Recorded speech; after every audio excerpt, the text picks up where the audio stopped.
Hello guys.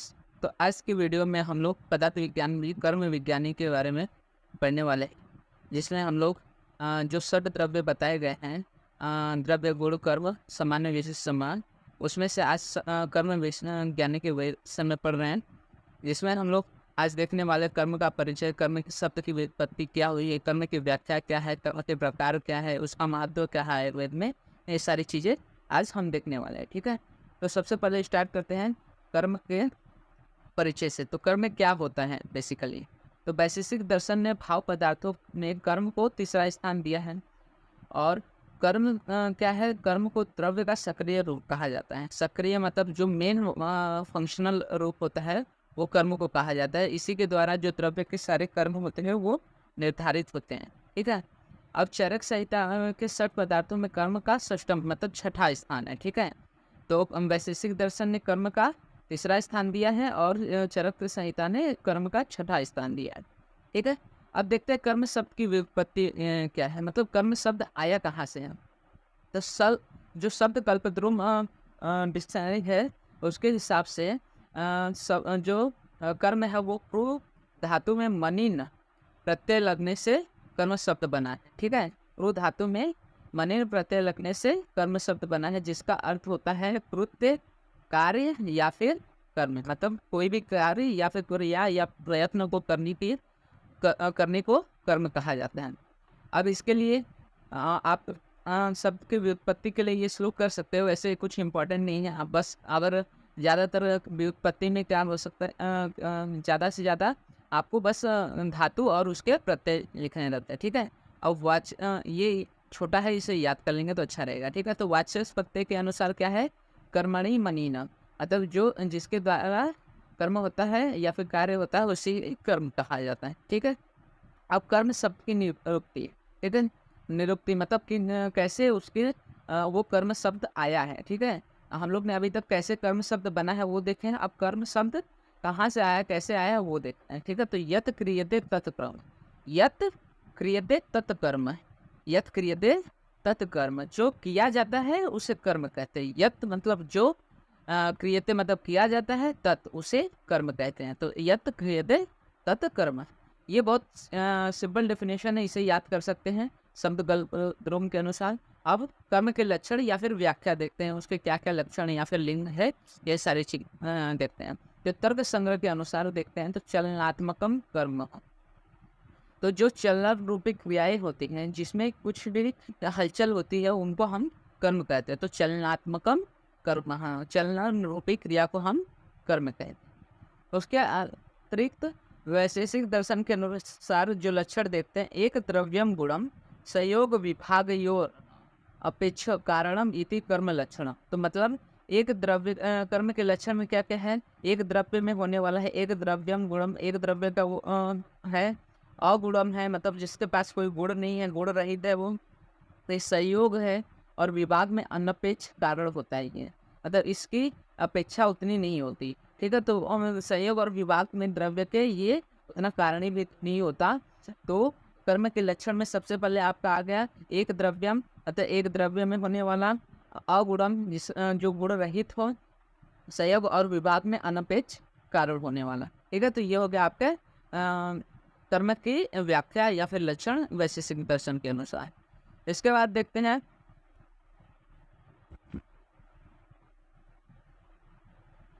इसके बाद चरक संहिता के अनुसार कर्म की डेफिनेशन देखते हैं।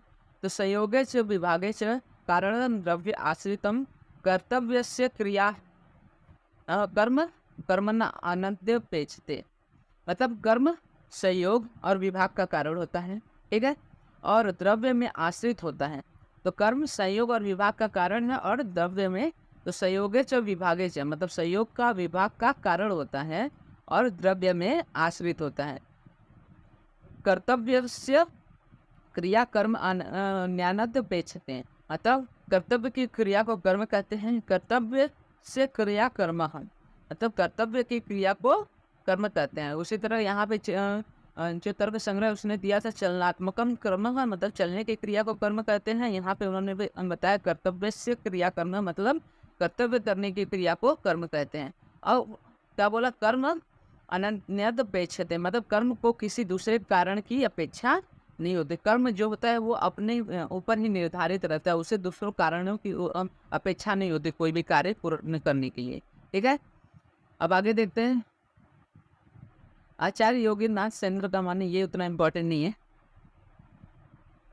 अब आयुर्वेद के अनुसार कर्म के अन्य लक्षण, मतलब अन्य जो व्याख्यान है जिसे आप याद कर सकते हैं। अगर मान के चलिए बड़ा क्वेश्चन आ गया 10 मार्क्स के लिए, तो कम से कम 4 से 5 आप व्याख्या या लक्षण लिख सकते हैं। सबसे पहले आप उसके लिख देंगे निरुक्ति, फिर व्युत्पत्ति पहले लिखेंगे, फिर उसके बाद निरुक्ति लिख देंगे, फिर उसके बाद लक्षण लिख देंगे, कर्म के भेद लिख देंगे, फिर उसकी क्या क्या आयुर्वेद में महत्ता है, ये सारी चीज़ें इतने पॉइंट कवर कर देंगे तो आपको आराम से अच्छे मार्क्स मिल जाए। ठीक है, तो आयुर्वेद के अनुसार कर्म के अन्य लक्षण में सबसे पहले क्या आता है?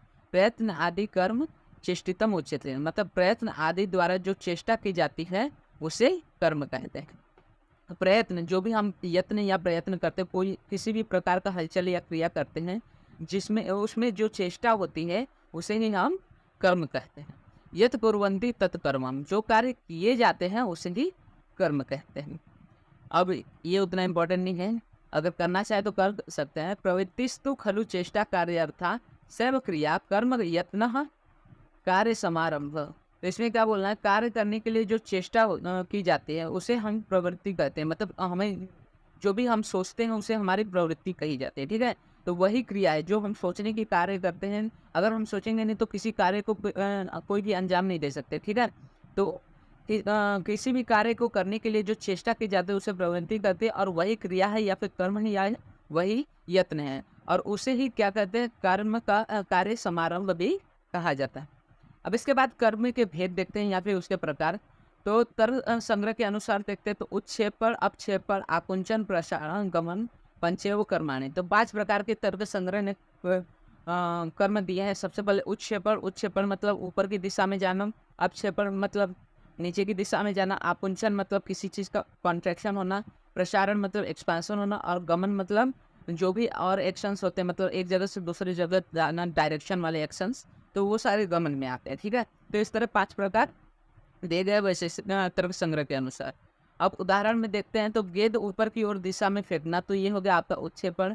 फिर प्रसिद्ध रॉकेट का क्या है? ऊपर की ओर जाना, तो ये भी आपका उत्क्षेपण हो गया। उड़ान वायु की ऊर्ध्व दिशा में गति, ये भी आपका हो गया उत्क्षेपण का।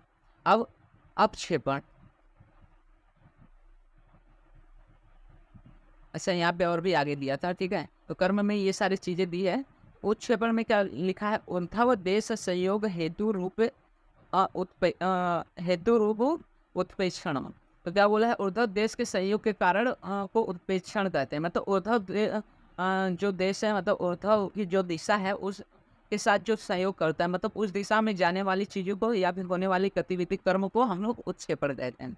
उसी प्रकार जो अपक्षेपण है, अपक्षेपण में अधोदेश संयोग हेतु अपक्षेपण। तो जो अधोदेश के साथ संयोग करता है, जो नीचे की ओर जाता है, उसे अपक्षेपण कहते हैं। जैसे गेंद को नीचे ये दिशा में फेंकना, अपान वायु की अति दिशा में। अब आकुंचन, शरीर से सन्निकृष्ट संयोग हेतु आकुंचन।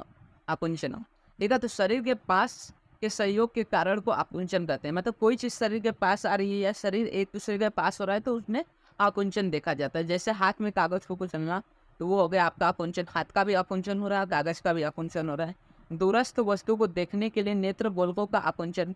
अब दूर की चीज़ें देखने के लिए जो नेत्र गोले हैं वो आकुंचित होते हैं, मतलब आयरिस का आकुंचन होता है, कॉन्ट्रैक्शन होता है। उसके बाद प्रसारण, प्रसारण में देखते हैं कि जो विप्रकृष्ट संयोग हेतु है उसको प्रसारण बोलते हैं। शरीर से दूर के संयोग के कारण को प्रसारण कहते हैं, मतलब जो शरीर से दूर है। ठीक है, तो जैसे फूल का खिलना, तो मध्य से दूर जा रहे हैं तो उसको हम प्रसारण बोलते हैं, जहाँ पे फैलाव देखने को मिलता है। समीपस्थ वस्तु को देखने के लिए नेत्र गोलकों का प्रसारण। ठीक है, उसके बाद गमन, अन्य सर्वम गमनम, मतलब इन सभी क्रियाओं के अलावा, इन सभी कर्मों के अलावा जो अन्य कर्म होते हैं उन्हें हम गमन कहते हैं। ठीक है, इसमें आता है भ्रमण, रेचन, स्पंदन, ऊर्ध्व ज्वल मेव च तिर्यक अन्य मत पेव गमनादेव लक्ष्यते। तो क्या बोला है? भ्रमण, रेचन, स्पंदन, ऊर्ध्व ज्वलन और तिर्यक गमन, ये सारी क्या है? आपके गमन के प्रकार हो गए, ठीक है, गमन के उदाहरण हो गए। वैशेषिक दर्शन के अनुसार कर्म के भेद, तो वैशेषिक दर्शन के अनुसार हम लोग ने 5 प्रकार के देख लिए, उत्क्षेपण, अपक्षेपण, फिर आकुंचन, प्रसारण और गमन। यह सेम हमने तर्क संग्रह में भी देखा था और सेम हमें वैशेषिक दर्शन में भी देखने को मिल रहा है, ठीक है। इसके बाद हम देखते हैं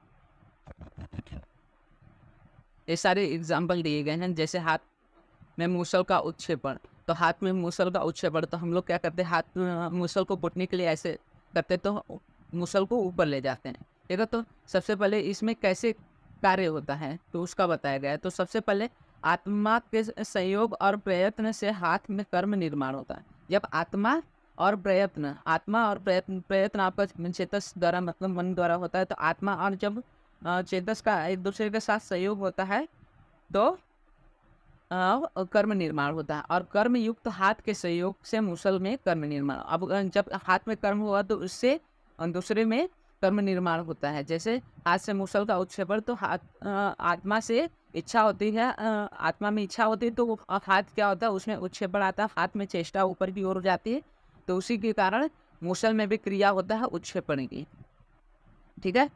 उसके बाद दूसरा देखते हैं, हाथ में मूसल का अपक्षेपण। अब हाथ में जब आत्मा में इच्छा होती है तो वो क्या करता है, हाथ में चेष्टा जागृत करता है नीचे की ओर की तरफ, तो मूसल में अपक्षेपण की क्रिया देखने को मिलती है। अब मूसल का अभिघात होने पर उछलना। अब मान के चलिए मूसल के अभिघात होने के पश्चात क्या होता है, मूसल अगर सीधे न लग के कहीं और लग जाता है तो अपघात हो जाता है, मतलब तो उसकी वजह से क्या होता है, हाथ से उसका सहयोग छूट जाता है। उस कर्म का कारण हाथ का सहयोग नहीं है, मतलब हाथ के साथ उसका जो सहयोग था वो नहीं रहता और न ही यत्न रहता है। इसी कारण यहाँ पे मूसल का क्या है, अभिघात हो गया है, ठीक है। जैसे मूसल है, वहाँ पे अभिघात हो गया, हाथ का सहयोग छूट गया है और प्रयत्न में छूट गया, तो अभिघात होने की वजह से ना वहाँ पे अपक्षेपण ना उत्क्षेपण की गति रहेगी, वहाँ पे मूसल उछल जाता है, ठीक है। उसके बाद मूसल के साथ हाथ का भी उछलना। अब मान के चलिए यहाँ पे क्या है, हाथ का सहयोग नहीं है, प्रयत्न भी नहीं है, लेकिन क्या है, हाथ मूसल के साथ अभिघात हुआ, तो साथ साथ में हाथ भी क्या है, उछल जाता है। मूसल के में अभिघात के कारण कर्म उत्पन्न होता है और मूसल के सहयोग के कारण हाथ में भी अभिघात में से कर्म उत्पन्न होता है। अब यहाँ पे लिखा हाथ का सहयोग न होला, लेकिन यहाँ पे हाथ का सहयोग रहेगा, ठीक है। तो ये शायद I don't know, but I think यहाँ पे हाथ का सहयोग होना चाहिए, सिर्फ प्रयत्न नहीं रहेगा, ठीक है। अब हाथ के साथ शरीर का भी हिलना। तो अब हाथ उछला तो उसके वजह से अपघात नहीं है, हाथ का शरीर के साथ सहयोग होने के कारण शरीर भी हिल जाता है, ठीक है।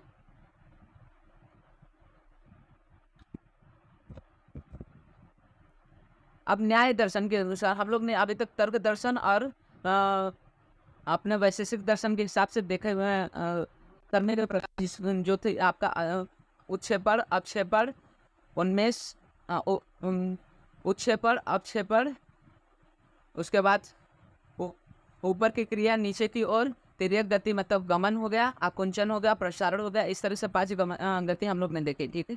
अब न्याय दर्शन के अनुसार कर्म के भेद देखते हैं। तो न्याय दर्शन में कर्म के भेदों का वर्णन किया है, परंतु इसमें क्या है, कर्म के भेदों का वर्णन जो वैशेषिक दर्शन के अनुसार है। तो यहाँ पे भी वैशेषिक दर्शन उत्क्षेपण है, अपक्षेपण है, आकुंचन है, प्रसारण है और गमन, मतलब यही 5 क्रिया यहाँ पे भी दी है। अब आयुर्वेद के अनुसार भी कर्म के भेद सेम ही दिए गए हैं। अब इसमें आयुर्वेद के हिसाब से 2 तरीके से पहले बताया गया है। सबसे पहले बताया गया है कि लौकिक कर्म होते हैं और अलौकिक, आध्यात्मिक या फिर अलौकिक कर्म होते हैं।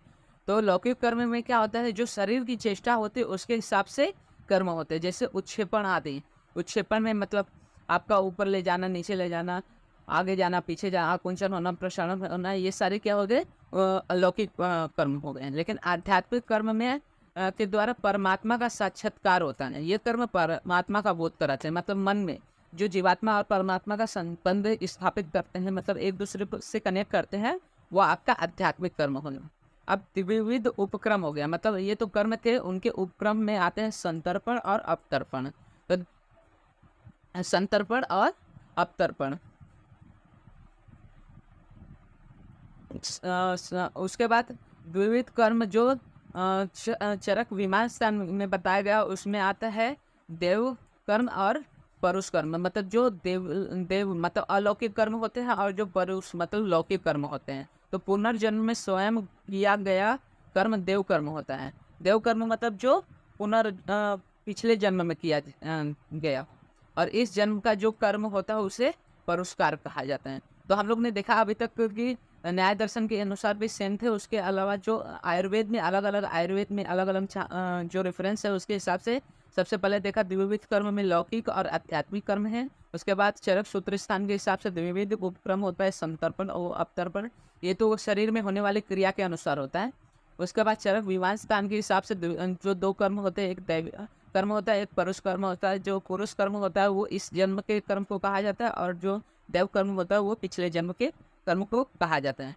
उसके अतिरिक्त त्रिविध कर्म होता है जो कि वाचिक होता है, मानसिक होता है और शारीरिक होता है, जो हम करते हैं अपने शरीर द्वारा। उसके बाद अलग से 3 कर्म होते हैं, हीन कर्म, मध्य कर्म और उत्तम कर्म। बला बल के अनुसार, हीन बल के अनुसार जो होने वाला कर्म है, फिर मध्य बल के अनुसार कर्म होने वाला, और उत्तम बल के अनुसार कर्म। ठीक है। अब संयोग के भेद से भी 3 कर्म है, एकक कर्मस, द्वंद्व कर्मस और सर्व कर्मस। मतलब एक कर्म को कर रहे हैं तो वो एक कर्मस हो गया, 2 कर्म को मिला कर्म हो रहा है तो 2 कर्मस हो गए, और सभी को मिला के कर्म हो रहा है तो सर्व कर्मस हो गया। अब कर्म के आधार पर द्रव्य के त्रिविध भेद हैं। जैसे आप लोगों को द्रव्य के त्रिविध पता है, जो दोष को प्रकोपित करते हैं, धातु को प्रदूषित करते हैं, वो धातु प्रदूषण हो गए। जो दोष का शमन करते हैं वो दोष प्रशमन हो गया, और जो स्वस्थ को बनाए रखते हैं वो स्वस्थ ही कम हो गए। उसी प्रकार त्रिविध कर्म होते हैं। त्रिविध कर्म में आता है आपका पूर्व कर्म, प्रधान कर्म और पश्चात कर्म। प्रधान कर्म मतलब जो आप कर रहे हैं, जिसके लिए जिसका प्रयोजन किया जा रहा है, लेकिन उस प्रयोजन के लिए जो पहले कर्म करना पड़ रहा है उसे पूर्व कर्म कहेंगे, और जो बाद में मतलब प्रधान कर्म होने के बाद जो कर्म किया जा रहा है उसे पश्चात कर्म कहेंगे। जैसे पंचकर्म आदि में वामन विरेचन, निरोहन बस्ती, अनुवासन बस्ती, शिरो विरेचन, ये सब मतलब ऐसे एग्जाम्पल्स दिए जा रहे हैं। उसके बाद देखते हैं अष्टविध शस्त्र कर्म में वही छेदन, भेदन, लेखन, वेदन, ऐषण, आहरण, विस्त्रावण और सीवन। मतलब ये सारी चीज़ें जो अलग अलग कर्म चिकित्सा में की जाती हैं उसके बारे में बताया गया। ठीक है। अब कर्म की आप उपयोगिता क्या है आयुर्वेद में, उसका इम्पोर्टेंस क्या है। तो कर्म जगत का कारण है। तो इति युक्तम कारणम सामान्य दिष्टकदम सर्वस्वयं कार्य जातस्य कारणम नान्यत कारणम अस्ति। तो मतलब सामान्य आदि 6 जो पदार्थ हैं, सामान्य विशेष समवाय द्रव्य गुण कर्म, जो कार्य के कारण है, इसमें कर्म का कार्य है और द्रव्यों का संयोग और विभाग, मतलब जो कर्म का मेन कार्य है वो द्रव्यों का संयोग और विभाग करवाना होता है। ठीक है।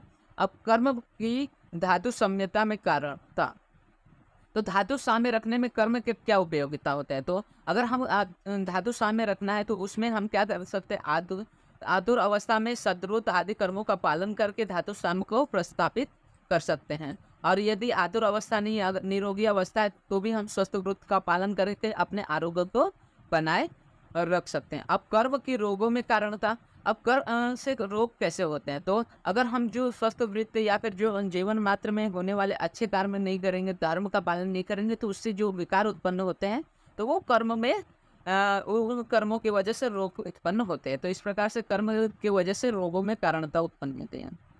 अब कर्म की रोग निदान में कारणता, वही रोग निदान में आप दोष और द्रव्यों के क्या कर्मों के आधार पर ही व्याधि की संप्राप्ति करते हैं, फिर उसका निर्धारण करके फिर औषधि चिकित्सा आदि करके फिर उनका रोग निदान किया जाता है।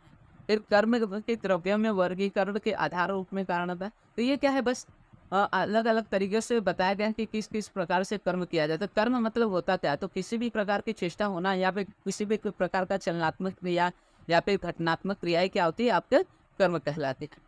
कर्म की चिकित्सा में कर्म, तो आपका जो भी कर्म है, तो अगर औषधि बनाना भी कर्म हो गया, फिर चिकित्सा करना पंचकर्म, क्षार कर्म, शस्त्र कर्म आदि जो चिकित्सा है, सभी का आधार क्या है, कर्म है। अब गुण और कर्म में क्या साधर्म देखने को मिलता है, तो गुण और कर्म ये दोनों क्या है, पदार्थ। ठीक है। 60 पदार्थों में इनका दोनों ही द्रव्य में आश्रित होते हैं, दोनों ही गुण रहित होते हैं और दोनों स्वतंत्र, उनका अस्तित्व नहीं होता, हमेशा वो द्रव्य में ही आश्रित। अब गुण और द्रव्य में क्या वैधर्म्य है, तो गुण में चेष्टा नहीं होती लेकिन कर्म में चेष्टा होती है। गुण संयोग और विभाग का कारण नहीं होता, लेकिन कर्म क्या है संयोग विभाग का कारण होता है। गुण क्या है सर्वव्यापी और द्रव्य में भी पाया जाता है, लेकिन कर्म सर्वव्यापी द्रव्य में नहीं पाया जाता। वो जो सजीव द्रव्य है उन्हीं में पाया जाता है। फिर गुण मूर्त और अमूर्त दोनों द्रव्यों में पाया जाता है, लेकिन कर्म केवल मूर्त द्रव्यों में ही पाया जाता है। इसके बाद देखते हैं कर्म के भेद। तो बस यहीं तक था। इसके बाद सारांश में हम एक बार में देख लेते हैं क्या क्या चीज़ें हमने। कर्म की व्युत्पत्ति में हम लोग ने देखा था पूर्व में मनिन धातु से कर्म की उत्पत्ति हुई है। फिर कर्म की निरुक्ति में देखे थे यन क्रियते तत्कर्म, मतलब जो किया जाता है उसे कर्म कहते हैं। अब कर्म का लक्षण देखे थे तो तर्क संग्रह के अनुसार कर्म का लक्षण देखे थे कि चलनात्मकम कर्म, मतलब जो चलने की क्रिया आदि होती है उसे कर्म कहा जाता है। वैशेषिक दर्शन के अनुसार देखे थे तो एक द्रव्यम अगुणम और संयोग विभाग योग न अपेक्ष कारणम इति कर्म लक्षणम। तो जो एक द्रव्य में होता है, एक द्रव्य वाला होता है, जो संयोग और विभाग में अनपेक्ष कारण होता है, जो एक अगुण होता है, गुण रहित होता है, वो ये सारे क्या है कर्म के लक्षण हैं। चरक संहिता के अनुसार भी सेम था कि संयोगे च विभागे से कारणम द्रव्य आश्रितम कर्तव्य से क्रिया कर्म अन्य न अपच्छते। तो इसमें क्या बोला था कि संयोग विभाग का जो कारण होता है और जो द्रव्य में आश्रित होता है उसे ही कर्म कहते हैं, जो कि कर्तव्य आदि की जो क्रियाएं होती है उसे कर्म कहा जाता है। और कर्म क्या है दूसरे कारणों की अपेक्षा नहीं रखता है। ठीक है, इसके बाद देखते हैं कर्म के भेद। तो कर्म तर्क संग्रह और वैशेषिक दर्शन और न्याय दर्शन के अनुसार सेम बताया गया। तो कर्म के 5 प्रकार होते हैं: उत्क्षेपण, अपक्षेपण, आकुंचन, प्रसारण और गमन। उसके बाद गुण और कर्म में सादर में देखा गया कि दोनों में गुण और कर्म दोनों क्या है पदार्थ होते हैं, दोनों में दोनों के द्रव्य में आश्रित होते हैं, दोनों गुण रहित होते हैं और दोनों स्वतंत्र, उनका अस्तित्व नहीं रहता, सदा गुण में ही पाए जाते, द्रव्य में ही पाए जाते हैं। उसके बाद गुण में चेष्टा होती है। वेदर में देखते हैं तो उसमें गुण में चेष्टा होती है, द्रव्य में चेष्टा, गुण में चेष्टा नहीं होती, द्रव्य में चेष्टा होती है। गुण संयोग और विभाग का कारण नहीं होता, लेकिन जो कर्म है वो संयोग और विभाग का कारण होता है। गुण क्या है सर्वद्रव्य द्रव्यों में भी पाया जाता है, लेकिन जो कर्म है वो सिर्फ मूर्त द्रव्य में पाया जाता है। तो गुण मूर्त और अमूर्त दोनों में पाया जाता है, कर्म केवल मूर्त में पाया जाता है। ठीक है, तो ये रहा हमारा कर्म विज्ञानी के बारे में। आज हम लोग ने कर्म विज्ञानी खत्म किया। इसके बाद हम लोग सामान्य और विशेष विज्ञानी के बारे में देखेंगे। ठीक है।